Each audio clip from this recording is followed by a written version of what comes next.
Salam sejahtera buat kita semua. Kami dari kelompok 6 akan mempresentasikan materi tentang kontrol perkantoran. Sebelumnya, kami akan memperkenalkan diri. Perkenalkan, nama saya Dia Natasha Damanik, nomor absen 37. Nama saya Dwita Memarin, nomor absen 13. Nama saya Cindy Vanessa Reva, nomor absen 35. Nama saya Zalfa Yunggi Pratama, nomor absen 21.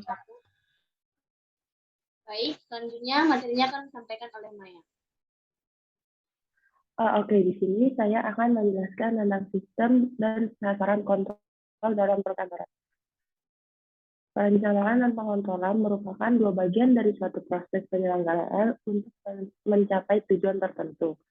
Perencanaan menjadi taraf permulaan dari proses kontrol perkantoran dan mengandung aktivitas-aktivitas untuk melihat ke depan, memikirkan jangka dan menggambarkan lebih dulu sebagai landasan untuk pelaksanaan kegiatan-kegiatan untuk mencapai tujuan yang diinginkan. Sedangkan pengontrolan dan tindakan-tindakan pembetulannya adalah tahap akhir dari proses penyelenggaraan. Pengertian kontrol menurut Brecht dalam De Liangji tahun 2009.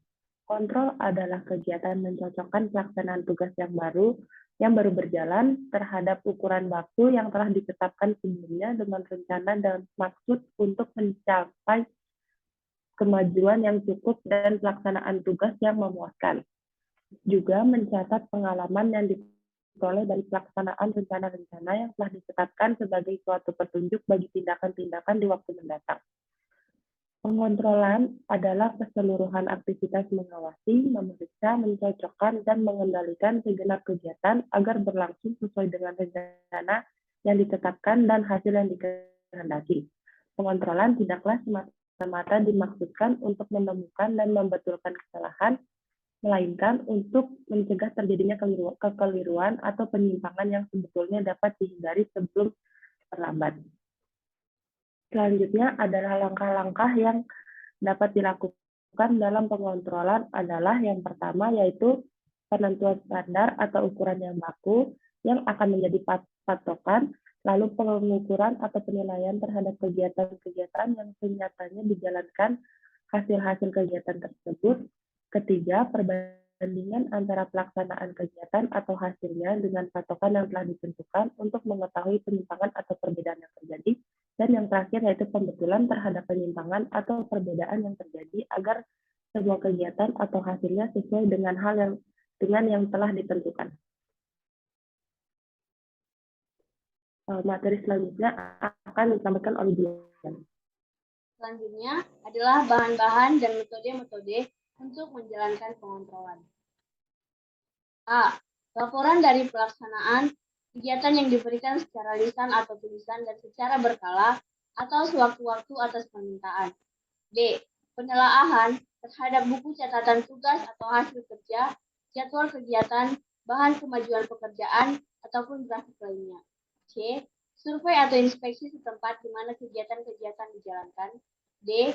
Wawancara dengan pelaksana tugas yang bersangkutan. Menurut William Henry Laswell, terdapat 12 tindakan kontrol yang idealnya dijalankan oleh para manajer kantor, yaitu yang pertama, merencanakan dan menentukan jadwal bagi pekerjaan setiap hari secara tertulis. 2. Mengusahakan agar pekerjaan dimulai pada waktu yang telah ditentukan. 3. Menghitung banyaknya pekerjaan yang tidak terselesaikan.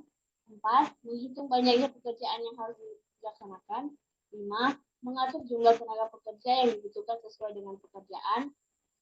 6. Memeriksa jumlah hasil tenaga pekerjaan setiap hari. 7.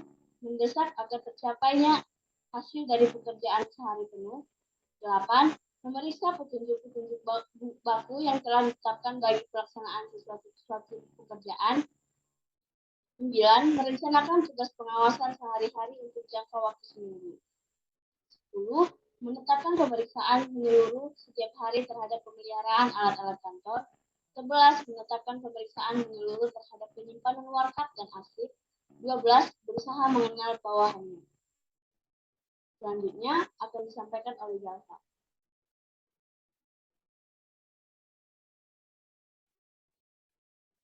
Baik, di sini saya akan melanjutkan materi selanjutnya.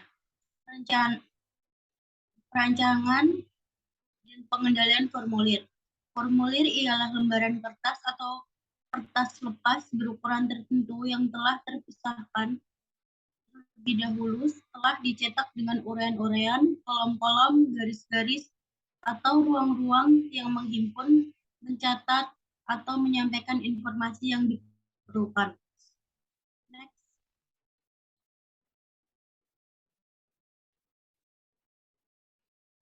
Selanjutnya, menurut ahli perencanaan formulir Kronoval 2007, formulir adalah selembar kertas atau kartu yang dipotong-potong menurut suatu ukuran tertentu di mana akan dibuat pencatatan dan biasanya dicetak dengan garis-garis, tulisan, tanda-tanda, dan hal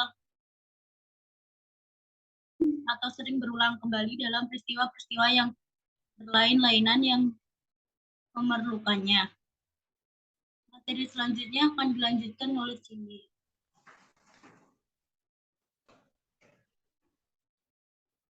Baik, di sini saya akan menjelaskan kegunaan formulir. Nah, jadi yang pertama itu, formulir-formulir membuat jelas keterangan apa yang harus dihimpun dan disampaikan. Yang kedua, formulir-formulir menyediakan suatu letak tertentu bagi setiap butir keterangan yang diperlukan, dengan demikian memudahkan pencatatan, pengolahan, dan penunjukan data. Yang ketiga, formulir-formulir menghapuskan perlunya menyalin kembali informasi yang bersifat pengulangan atau baku. Yang keempat, formulir-formulir memudahkan pemakaian lembaran-lembaran ganda karena secara luas dapat menyederhanakan prosedur-prosedur. Yang kelima, formulir-formulir memberi tanda pengenal kepada warkat-warkat dan memudahkan penyimpanan serta penunjukan di kemudian hari. Kemudian, tujuan pembuatan formulir. Yang pertama itu mengakui, yang kedua menyetujui, yang ketiga melamar, yang keempat menguasakan, yang kelima membatalkan, yang keenam menerangkan, yang ketujuh menuntut, yang kedelapan menaksir, yang kesembilan melanjutkan, yang kesepuluh mengenali, yang ke-11 memberi petunjuk, yang ke-12 memberitahu, yang ke-13 memesan, yang ke-14 mencatat, yang ke-15 melaporkan, yang ke-16 memohon, kemudian mengedarkan, dan ke-18 menjadwal. Baik, sekian hasil presentasi kami. Kami ucapkan terima kasih.